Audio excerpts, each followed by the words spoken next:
Hey, good afternoon everybody, it's Chris with Backyard Journals.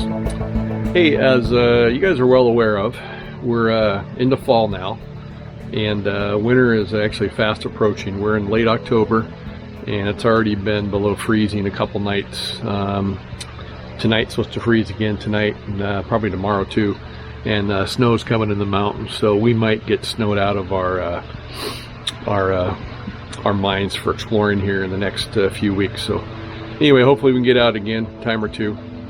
But I've been trying to think about things I can do during the off season, just to kind of keep interest going in the channel, and also teach you guys a little bit of stuff. And I decided I'm gonna start doing some series, some on science and some on the tech and gear that we use when we're out exploring these mines. But this first episode, I'm gonna do some science, and this is gonna go back to kind of a long time ago. And what I've got here, I'll show you, flip the camera around here, but I've got an old carbide lamp, and the manufacturer of this is called the Guy's Dropper carbide lamp, and I picked this up on eBay. I wish I had found it in a mine, but I didn't. And the way these work is, I'll show you real quick. Number one, you got to fill this with water. You got this little reservoir on top, and if the camera gets a little cockeyed, I apologize, but that's you fill that with water, you shut that down, and then you've got this lever here, and the lever goes from left to right, and the further you turn it to the right, it drips water. And what that water does is it drips down into this container here, and what that holds is carbide, calcium carbide. And what calcium carbide does, well, I'll show you some first. So this is calcium carbide right here. It just looks like little rocks, and we've got a bunch in there already, so I'm not going to add any more. But what you do is you turn this on, and I'm going to flip the camera around here, and as I kind of turn that around, water will start dripping out. See that? And if I hold it over the carbide, it creates acetylene gas. At least it's supposed to. Hold on. Yeah, see that, guys? See that gas? And what you do is that acetylene gas is very volatile.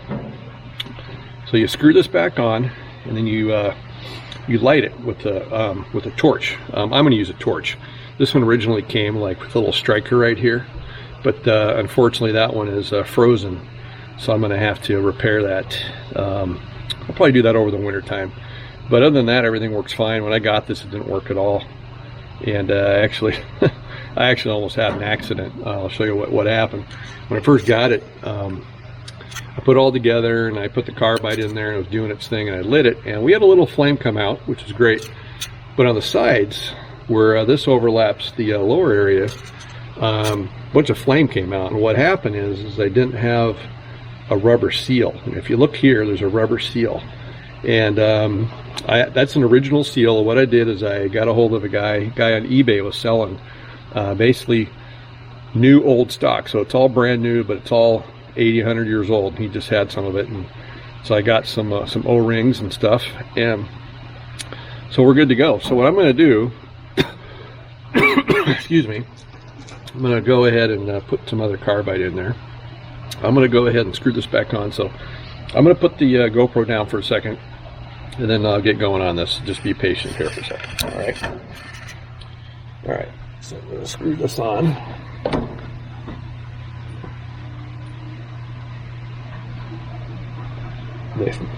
Make sure it's nice and snug. All right.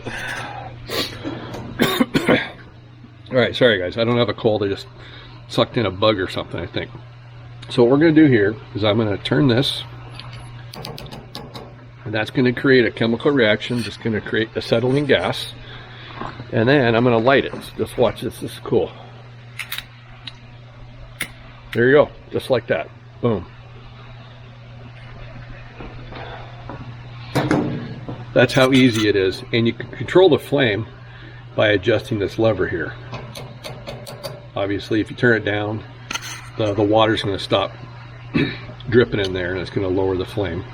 And it'll take a little while for it to lower down, to get smaller. And then if you add more water to it, it actually increases. See that? It'll go out there. It can go out probably about up to 3 inches, I think.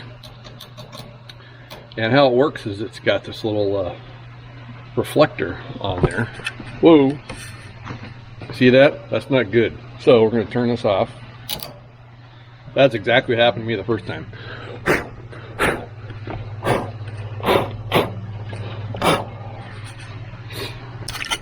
That's pretty funny, guys. You guys just witnessed what can happen. So obviously when I put that back together, I did not have the seal on there properly. So that's what can happen when you have a poor seal, and that's pretty funny. These things are known to explode, which I guess is par for the course for anything having to do with going into mines, because that's already dangerous enough as it is. And you got to worry about your lamp blowing up too. So anyway, I'm going to check this out in a minute when I get done filming, but I've already been turning it on and off several times. It has not done that.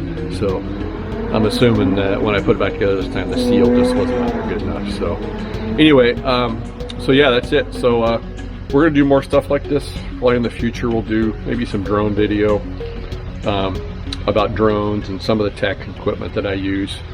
I mean, you can use whatever you want, but this is stuff that I've used this first season that seems to kind of come to a nice point where I've got what works and what works well.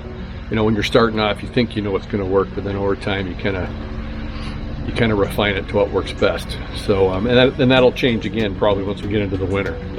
So anyway, I'm going to go, and I'm glad we had a little bit of excitement there for you. So you guys have a good weekend, and we'll see you guys next time. All right, peace out. Bye.